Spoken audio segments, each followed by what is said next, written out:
Sri Konda Vishweshwar Reddy. Thank you, Sir Chairman, for this opportunity.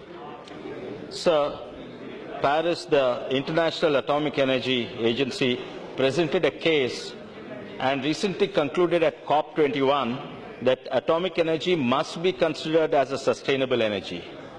Like my friend said, Jaidev, that it's not only sustainable, it's also very safe energy, sir, compared to several other energy.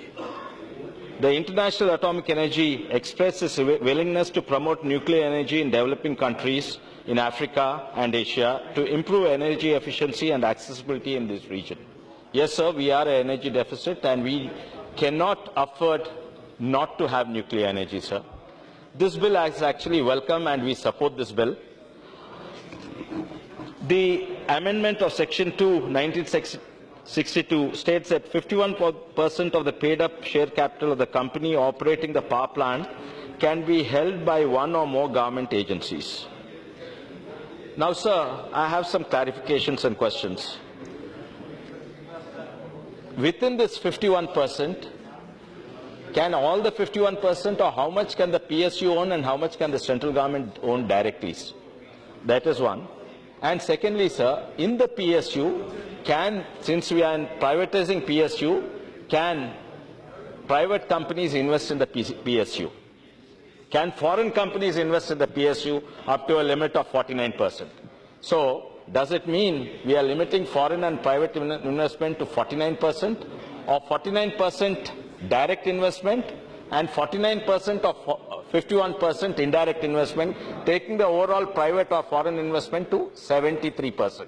So that is something we need clarification from the ministry, sir, because we definitely need to facilitate investment. We need to facilitate even foreign investment, but definitely, sir, we should not facilitate foreign influence. There are many reasons, sir. It's very, very important. In the backdrop of the thorium-uranium debate, India has much more thorium than most countries and much more thorium than uranium.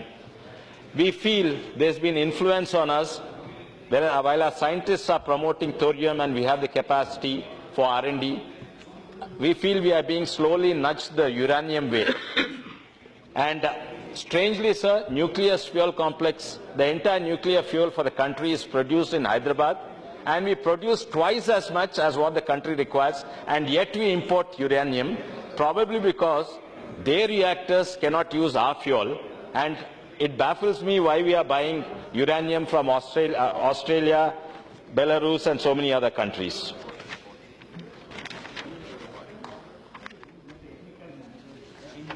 Now, yeah.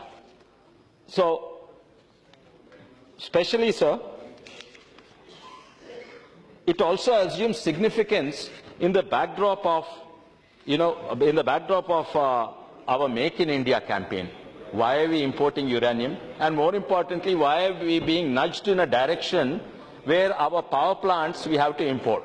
Sir, Homi Baba back then predicted we'll have all the technology and the expertise to make all the nuclear power plants, whether it's fission, fusion, or fast breeders, or thorium, uranium, and we do have all the technologies, sir.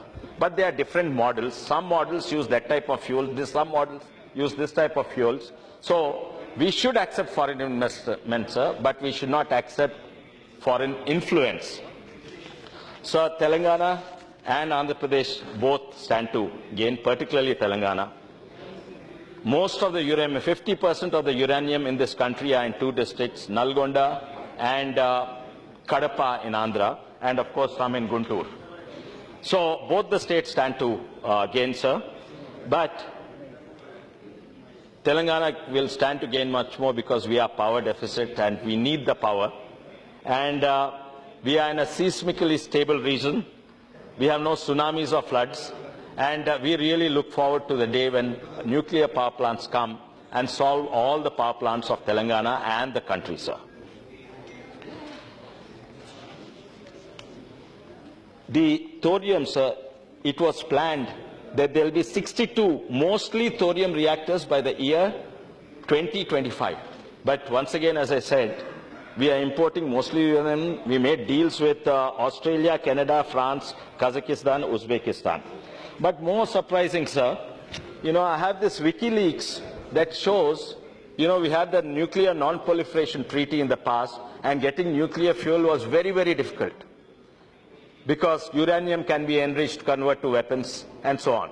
But strangely, the very same people, according to WikiLeaks, who opposed us, which is United States, now secretly promoting and facilitating the deal between India and Australia. So the eagerness of United States seems to be more than our own government, sir. So that eagerness raised to certain suspicions. And those suspicions are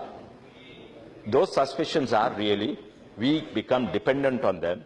We become dependent for nuclear technology, for nuclear fuel, and our R&D is being compromised, sir. And definitely in the backdrop of Make in India and what is good for India, we know. And I think the ministry, this important clarification I wanted to know, whether it is 49% direct and another 49% of 59 theoretically. I don't think any PSU is in the recent future will sell 49% of the stake, but theoretically, can they indirectly own 73%? And now the board of directors are appointed by the central government. Definitely, sir, has the authority, they will be influenced by people who invest the money. If I invest 49%, I pressurize for a board seat, and central government approves, I also get a board seat there, with the stamp and approval of central government. Sir, we support the bill, sir, but these are some things we need to look into in the detail. Thank you, sir.